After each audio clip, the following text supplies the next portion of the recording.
toko buku, perpustakaan, atau taman bacaan? Tidakkah kau merasa istimewa ketika berada di dalamnya? Di sekelilingmu ada berbagai tokoh dari dunia nyata dan khayal, tempat yang pernah kau kunjungi dan yang belum, informasi dan cerita dari masa lalu, masa kini, dan masa depan. Semua berpadu, semua berada di genggamanmu. Saat berada di antara buku, tidakkah kau merasa seperti raja dan ratu? Ruang dan waktu seolah menyatu tanpa batas. Kau bisa terbang melintasi sekat negara dan melewati berbagai zaman.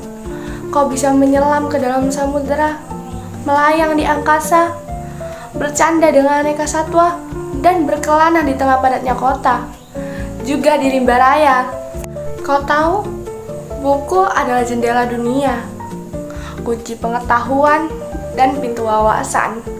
Muhammad Hatta, sang proklamator, berkata, "Aku rela di penjara asalkan bersama buku, karena dengan buku aku bebas." Melalui buku, manusia terbebas dari ketidaktahuan. Tempat-tempat yang dipenuhi buku adalah harapan berkembangnya pengetahuan dan wawasan. Apa jadinya jika kota tanpa buku? Pantaskah dia disebut kota? Di kota itu mungkin kabar datang dari sumber lain, dari koran, televisi, atau internet. Mungkin informasi dan cerita datang dari cerita nenek moyang, bagai dongeng-dongeng sebelum tidur. Irama warganya pun tiada beda. Bangun pagi, bertebaran di muka bumi untuk berbagai keperluan, untuk kembali pulang siang atau sore harinya. Setelah itu, mereka berangkat tidur dan memulai lagi hari berikutnya. Semua serupa. Di kota itu mungkin ada bangunan bernama perpustakaan.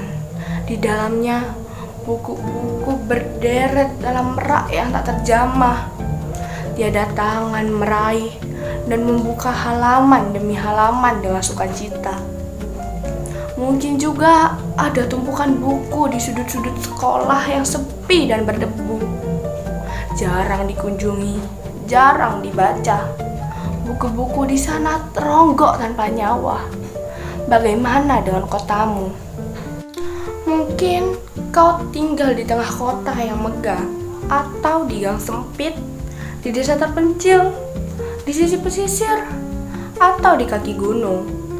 Adakah perpustakaan, taman bacaan, atau toko buku di dekat rumahmu? Jika ada, apakah tempat itu menjadi wadah berkumpulnya anak-anak dan warga? Menjadi pusat berkembangnya wawasan dan pengetahuan? Atau hanya menjadi pajangan? Maukah kau menjadi orang yang menghidupkannya? Kau bisa mengunjunginya dan mengajak teman-teman membaca dan berbagi cerita di sana. Jadikan tempat itu sumber kegembiraan dan pengetahuan. Jika tempat itu belum ada, maukah kau menjadi orang yang mulai menghadirkannya? Kau bisa memulainya dari sebuah sudut di teras rumahmu. Ajak teman-temanmu memulai langkah baru. Jangan biarkan waktu berlalu tanpa buku. Siapapun dirimu, bersahabatlah dengan buku. Dia akan menjadi teman setiamu sepanjang waktu.